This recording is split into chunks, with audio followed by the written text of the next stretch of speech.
Ya, Assalamualaikum warahmatullahi wabarakatuh.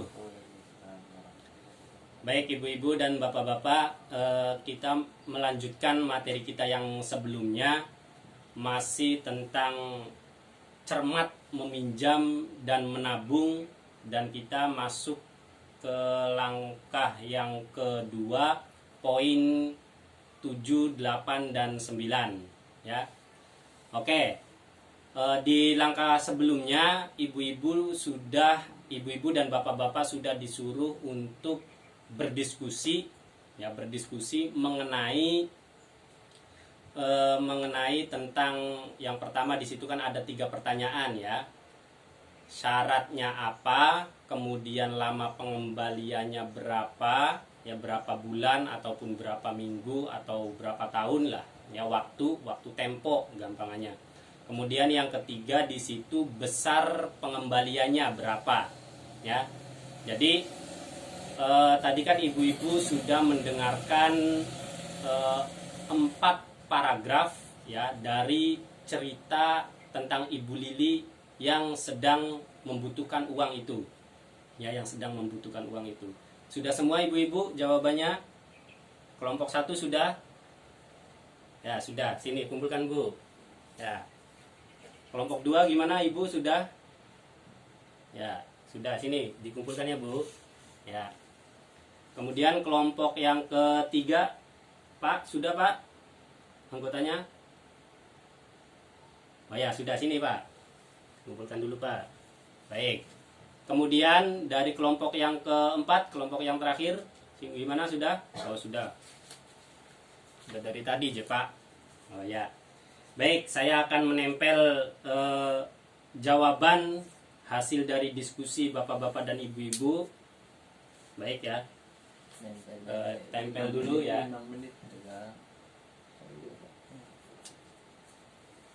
Kelompok 1.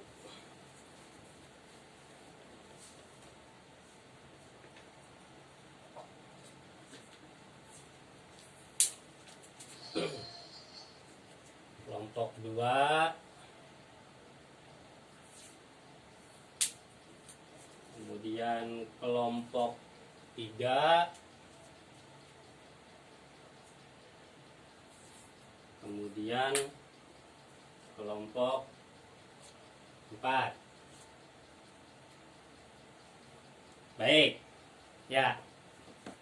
Kelihatan nggak ibu-ibu? Kalau nggak kelihatan saya bacakan. Kurang kelihatan ya? Ya udah saya bacakan ya.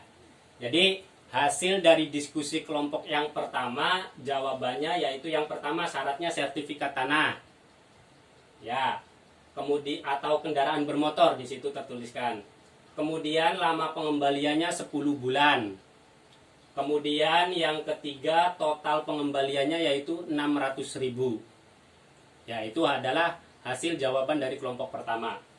Kemudian dari kelompok yang kedua, syaratnya yaitu yang pertama adalah sebagai anggota koperasi. Ya, kelompok yang kedua. Kemudian lama pengembaliannya 12 bulan. Kemudian yang ketiga yaitu total pengembaliannya sebesar Rp540.000.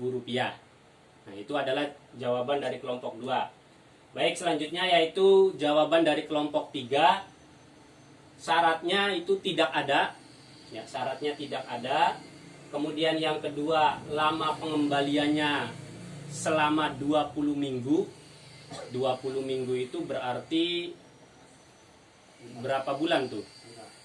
Kurang lebih 5 bulan ya Bu. Oh iya. Kemudian total pengembaliannya yaitu sebesar 650.000. Nah, itu jawaban dari kelompok 3. Kemudian dari kelompok yang terakhir atau kelompok 4, syaratnya, jawaban yang pertama syaratnya yaitu memiliki tabungan. Ya, memiliki tabungan dalam artian ya sudah pernah menabung lah di situ di arisannya itu. Kemudian lama pengembaliannya tempo 4 bulan. Jadi dikasih jangka waktu 4 bulan. Ibu Lili harus segera mengembalikan hutang yang Ibu Lili hutang tersebut. Kemudian yang ketiga total pengembaliannya yaitu Rp550.000. Nah, itu adalah jawaban dari masing-masing kelompok yang sudah Bapak Ibu tadi diskusikan. Ya, kalau saya cermati jawabannya memang ya bagus semua, ya benar semua. Berarti bapak-bapak dan ibu-ibu ini ya apa ya, sudah pandai menghitung dan merengreng apa yang namanya hutang piutang lah. Saya anggap kayak gitu lah. Jadi saya anggap sudah bisa merencanakan lah, hebat. Ya, tepuk tangan untuk kita semua. Oke. Di sini saya akan membacakan apa namanya yang harus diperhatikan ketika kita meminjam itu,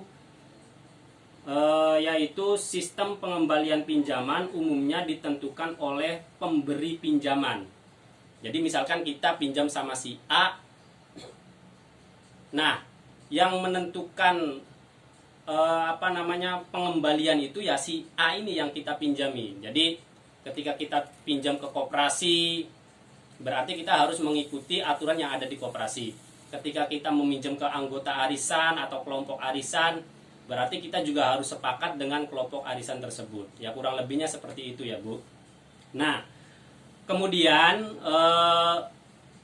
jadi kayak gitu ya Bu. Tapi saya pengen berpesan kepada bapak-bapak dan ibu-ibu, ketika kita itu meminjam dengan kondisi mepet seperti halnya Ibu Lili, tolong pikiran ya tenang dulu Bu. Tenang dulu, jangan terburu-buru. Kita harus bisa merencanakan sebaik mungkin. Makanya di sini judulnya pun cermat meminjam, ya cermat meminjam. Ya cermat meminjam itu ya maksudnya ketika kita meminjam ya kita harus cermat kayak gitu ya Bu. Nah, kemudian selanjutnya, baik dari jawaban tadi, ya dari jawaban tadi, silahkan saya kasih waktu kurang lebih 1 menit saja ya Bu, kurang lebih 1 menit saja, dan berdasarkan cerita dari Ibu Lili yang tadi, kira-kira menurut Bapak dan ibu-ibu sekalian, Ibu Lili ini sebaiknya minjamnya kemana? Ya, minjamnya kemana berdasarkan cerita tadi. Jadi kalau perlu saya ulang lagi, bahwasanya cerita yang pertama itu Ibu Lili datangnya ke bank pasar. Ya, ke bank pasar. Kemudian cerita yang kedua, Ibu Lili itu datangnya ke koperasi ya. Kalau nggak salah koperasi ya. Ya, kemudian cerita yang ketiga itu Ibu Lili berdasarkan info dari tetangganya. Ya, bahasa gampangannya datang ke rentenir lah Bu, kayak gitu ya, datang ke rentenir. Kemudian yang terakhir Ibu Lili datang atau ingin meminjam ke kelompok arisan. Nah, silakan saya kasih waktu kurang lebih ya 1 menit. Kira-kira Ibu Lili sebaiknya pinjam kemana? Ya silakan didiskusikan kelompoknya.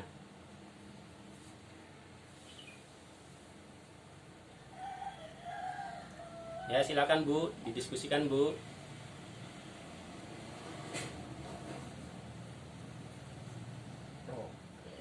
Baik, sudah ketemu jawabannya Bu?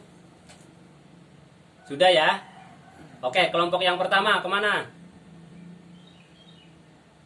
Oh, ke koperasi. Ke koperasi, oke. Kemudian yang kedua, kelompok yang kedua datangnya kemana? Yang tanpa syarat, berarti ke yang ketiga. Oke, yang ketiga. Kemudian kelompok yang ketiga ke koperasi juga, sama seperti kelompok yang pertama ya. Dan yang terakhir, kelompok yang terakhir kemana? Ke kelompok arisan.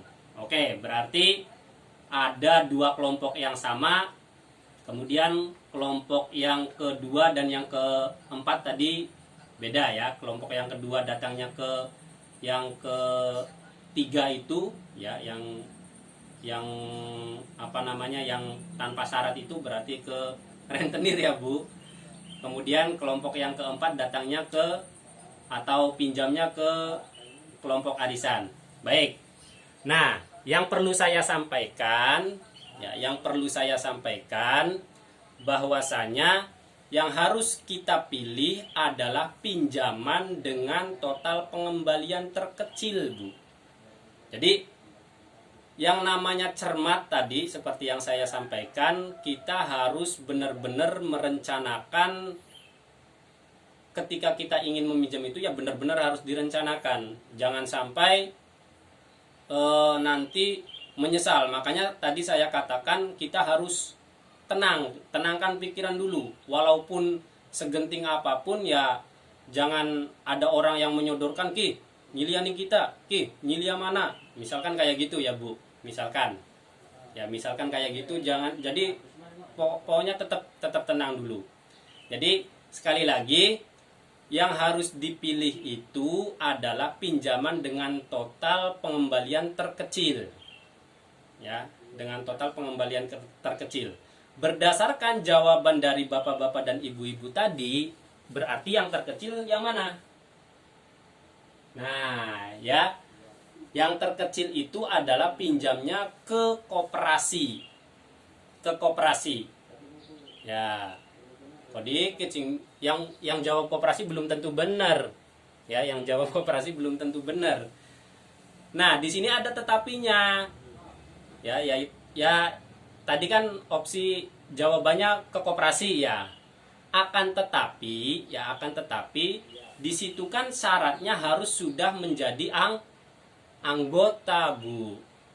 Nah, sedangkan Ibu Lili itu tidak memenuhi syarat yang dimaksud atau yang diminta oleh koperasinya karena Ibu Lili belum menjadi anggota koperasi.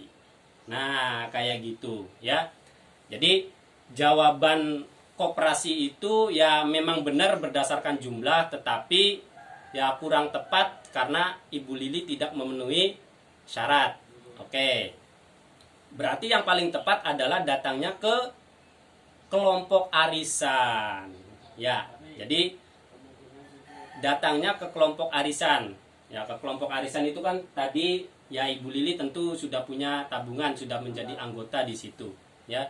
Sudah menjadi anggota ke ke kelompok arisan tersebut. Oke. Tapi nggak apa-apa, Bu. Nggak apa-apa. Oke. Di langkah yang selanjutnya ya, di pembahasan yang selanjutnya yang perlu kita perhatikan juga yaitu pinjaman harus disesuaikan dengan jumlah dan pola pendapatan kita, Bu.